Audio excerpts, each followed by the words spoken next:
Hello friends, welcome back to this channel. दोस्तों, इस video में हम बैंक ऑफ महाराष्ट्र के ऊपर बातचीत करेंगे। दो अपडेट्स आप लोगों के साथ शेयर करूंगा, लेकिन उससे पहले आपसे गुजारिश करूंगा कि अगर आप चैनल को फर्स्ट टाइम देख रहे हैं, सब्सक्राइब करके बेल आइकन को हिट कर लीजिए ताकि आपको वीडियोस की नोटिफिकेशन मिलती रहे। और दूसरी चीज़ कि अगर आप डीमेट अकाउंट या ट्रेडिंग अकाउंट ओपन कराने के लिए इंटरेस्टेड हैं, डिस्क्रिप्शन बॉक्स में एक लिंक आपके लिए दिया गया है, आप चाहें तो देख सकते हैं। बैंक ऑफ महाराष्ट्र के अंदर अगर आप देखें दोस्तों, तो पिछले 5 दिनों से क्या चल रहा है। पिछले 5 दिनों से गिरावट चल रही है और उसके बाद संभलता हुआ नज़र आ रहा है। लास्ट ट्रेडिंग सेशन में अगर आप देखा हो तो 21.00 का हाई बनाया, 20.85 के ओपन प्राइस के बाद 20.55 का लो भी बनाया और 20.70 के ऊपर फाइनली बंद भी हो गया था। 30,83,701 टोटल एनएससी के ऊपर जनरेटेड वॉल्यूम। मार्केट कैप इस बैंक की 13,932 करोड़ रुपए। इसका 52 वीक लो है 10.85 का और हाई है 32 रुपीज़ का। आप देख सकते हैं अच्छा खासा हाई बना करके नीचे तैर रहा है।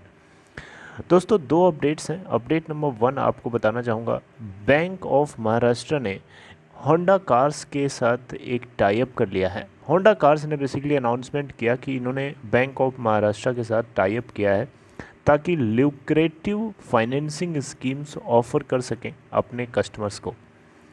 राइट, देखिए होंडा होंडा होंडा कार्स के जो शोरूम्स हैं वहाँ पे जब कस्टमर्स पहुँचते हैं तो उनको क्या होता है, उनको कार पसंद आती है, उनको कार ख़रीदने का मन करता है, लेकिन फिर जब पैसे की बात आती है तो वो फाइनेंस करते हैं।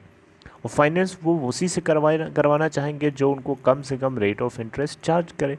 तो बैंक ऑफ महाराष्ट्र इसी मकसद के साथ यहाँ पे जो है, इसी पर्पज़ के साथ जो है ये टाई अप किया है ताकि उन कस्टमर्स को कम से कम रेट ऑफ इंटरेस्ट चार्ज कर सके और बेटर से बेटर उनको सुविधा दे सके। जैसा कि आपको पता है, फेस्टिव सीज़न बहुत तेज़ी से अप्रोच कर रहा है। इनफैक्ट हम लोग फेस्टिवल सीज़न में ही चल रहे हैं।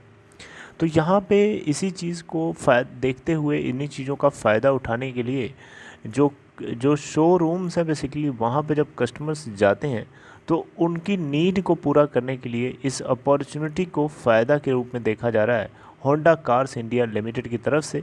और ये अनाउंसमेंट किया गया है टाई अप का बैंक ऑफ महाराष्ट्र के साथ। राइट, तो इससे क्या होगा, जो लो रेट ऑफ इंटरेस्ट ऑफर्स हैं उन सभी को वो सारे के सारे कस्टमर्स अवेल कर पाएंगे जो अलग अलग सेगमेंट से आने वाले हैं। यानी कोई बिजनेसमैन है, कोई सेल्फ एम्प्लॉयड है, कोई सरकारी नौकरी वाला है, तो कोई है, तो इस तरीके से। और यहाँ पे जो कार्स हैं होंडा के, Honda amaze, WRV, city and जाज, ये कुछ कार्स के नाम दिए गए जिन पे ये ऑफर्स अवेलेबल रहेंगे।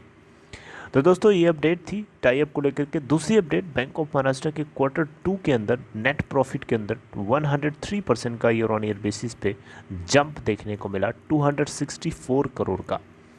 इसके पीछे कारण है इंटरेस्ट इनकम के अंदर बढ़िया ग्रोथ देखने को मिली है। बैंक ऑफ महाराष्ट्र ने ये बेसिकली आप देखें यहाँ पे लास्ट थर्सडे को रिपोर्ट किया था कि ईयर ऑन ईयर बेसिस पे इनको कंसोलिडेटेड टोटल प्रॉफिट के अंदर बढ़िया अच्छी खासी जंप देखने को मिली due to robust interest and fee income. यानी इंटरेस्ट से आने वाली इनकम होती है और फीस से जो आने वाली इनकम होती है उनमें काफ़ी बढ़िया ग्रोथ देखने को मिली है, जिसके चलते बैंक को नेट प्रॉफिट के अंदर लगभग 103% यानी 102.7%, जिसको राउंड ऑफ करके 103% का राइज देखने को मिला।